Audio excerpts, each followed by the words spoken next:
Today, I wanted to update you. Guess what? After 4 years, yep, four, I could not sleep with my light off. And on Boxing Day 2024, I was able to sleep in the dark.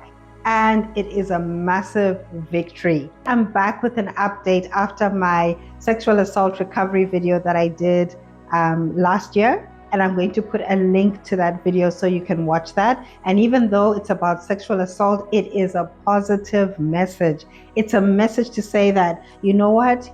You can heal and you can thrive in your life. If I can do it, girl, anybody can. Okay? So my full story is in that video, so check it out. Good to have you back in one of my videos, and it's great to see you virtually. So I hope that you're enjoying the start of your year. I am. I have really been in a creative, super creative zone. So I've just been running with that and really enjoying it. So if you've never been on my channel before, I just wanted to introduce myself. My name is Teorai Chanakira, or T for short. I'm a fitness and holistic health coach. So I help my clients online with customized exercise and nutrition plans. I also consider all of you, baby girl. So I include emotional and mental health tools, a really important part of overall good health, holistic health. On my YouTube channel and on my social media, I also talk about various conditions, including the conditions that I've been through. So things like fibroids, endometriosis healing. Today, the topic is in line with sexual assault. But I always want to encourage you that you can heal and you can thrive in your life using health and fitness. Never underestimate the life-saving quality of exercise and healthy eating. Make sure you check out my contacts below this video if you want to get in touch. And you can also check out my books on Amazon. You can see them through my website, or just go on Amazon and type in my full name, Teorai Chanakira, and my list of books will come up. In end of 2019, 2020, that year I'd come back from working on a cruise ship. I traveled around the world as a personal trainer, and that was an amazing experience.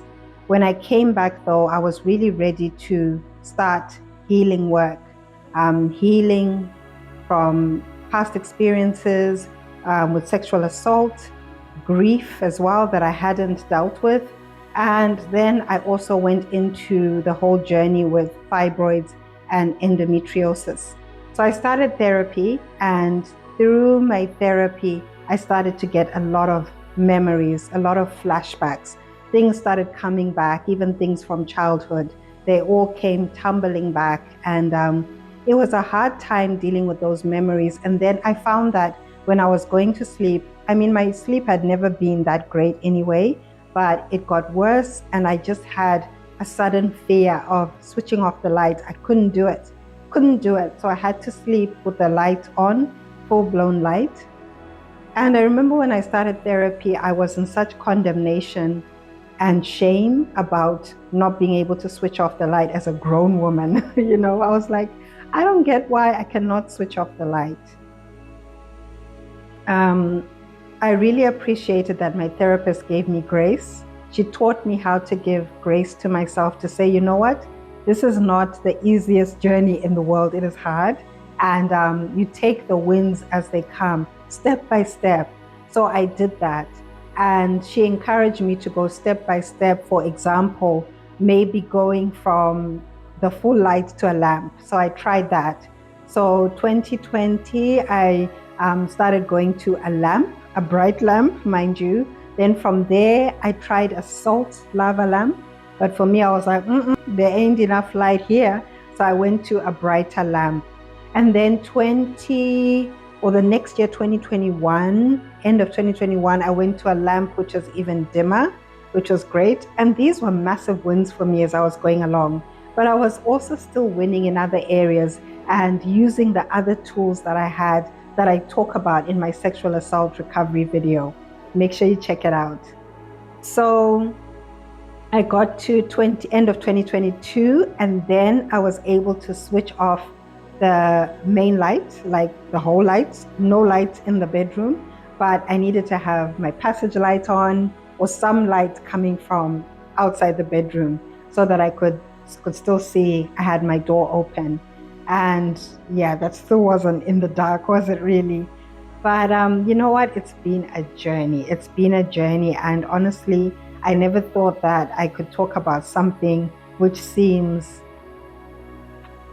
small, but it's actually really big. And I'm just so grateful to God because it's been a journey of praying. It's been a journey of getting rid of shame, a lot of healing from shame, a lot of healing from fear, the effects of trauma. I'm so grateful for my faith journey because honestly, guys, if I didn't have God in my life, I don't think I would be here. But I also know that all the other practical tools that are here for me to use, the health and fitness tools, have helped me as well. So, fast forward to Boxing Day or the week of Christmas, what happened for me to then go from can never, never, never, ever switch off the light or be in the dark to, yep, I can be in the dark and be comfortable and be like, what up, I'm in the dark and I'm going to sleep and I'm safe and secure. So getting to the part of how did I get to switching off the light? I remember the week before Christmas. So my mom's anniversary of her passing is 23 December. And every year is different. Some years I'm super joyful and I'm just celebrating her life. And some years a little bit harder, especially heading towards Christmas time. There's reminders of mothers, family for me everywhere. And I miss her a lot.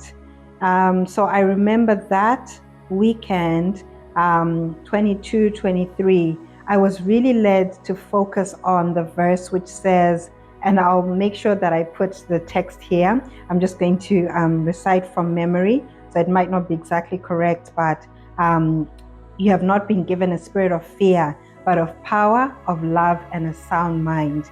And I was just led to really focus on that verse. And the part that stood out the most was sound mind. So I started reading up and researching on sound mind. And as I was really meditating on that, I'm looking for the right word for this. I just got that guidance that power, love, and sound mind come as a package.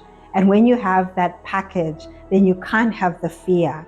I'd been thinking a lot about my sleep in that week, in that weekend around Mom's anniversary, and I was thinking, oh my goodness, like, can I switch off the light? It had just become something that had become, it had come to the forefront of my mind. So I guess this was like now the time that I was heading to my freedom.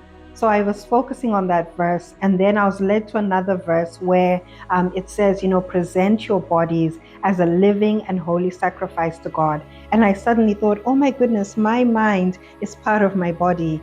And for me, this is a very individual, personal journey. But for me, I started imagining myself bringing my mind to God's altar, bringing my mind and saying, you know what, as much as I'm exercising, I'm eating healthy, I'm also bringing my mind for healing, my mind to be released from this fear. And I want to have a sound mind. And I know that when I have love,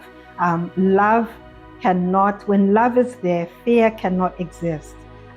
When I have power within myself, then fear cannot exist as well. So as I kept thinking of that, something in me just started to break. And I just thought about the power of the mind as well. So I was meditating on the power of the mind. We cannot do anything unless our mind is in the right place first. If you think you can't, then you can't. And as a coach, this is something that I teach my clients and something that I've lived by for donkey's years, right? So for some reason, when it came to sleep, it just clicked for me in that moment. And I also think that it was a culmination of all the tools that I'd been using, my faith journey, really being led to focus on that verse. And then it was like, boom, it just all exploded into this massive day of healing. So on Boxing Day, I was going to bed and I could just feel the Holy Spirit just saying, you can switch off the light. You can do this. And I tried to go to bed without closing my door, even though I had the light off, without closing my door, and it just seemed too bright. And I just suddenly had that courage to be like, nah, I can close the door. And I closed the door, and I just felt something say, you are safe, you are secure. No harm is going to come to you now. And I think that that can be part of the effects of trauma, where you've been through a horrible experience and that alarm bell that says you're not safe just keeps going off, even though you are safe. And even though I'm just trying to find the words because I'm not scripting any of this, I'm just letting it come out. But I really feel like this story of mine, this little part, is going to help someone. And I really hope that it will encourage you if you're someone who's struggling, maybe even with the little things of healing, the little steps of healing, that you can do it. You can get through it. And I just felt so joyful. And honestly, the sleep that I've had after that has been so much better. I've had so much more energy. I felt clearer in my mind. And I think that one of the reasons why I'm in such a creative zone at the moment is because my sleep is better. Sleep heals. Sleep helps with so many things. So I really hope that you enjoyed this update. Comment below. Let me know what you think. Have you been through it? Do you know someone who has? Or you can send me a private message. My contacts are below this video. Otherwise, make sure you share this video as well with a woman who might be encouraged by this update of mine. Remember to check out my sexual assault recovery video as well. Otherwise, I will see you in the next video. Take care of yourself and remember to eat your vegetables, especially them greens. Get them greens in. Otherwise, I will see you in the next video. Take care.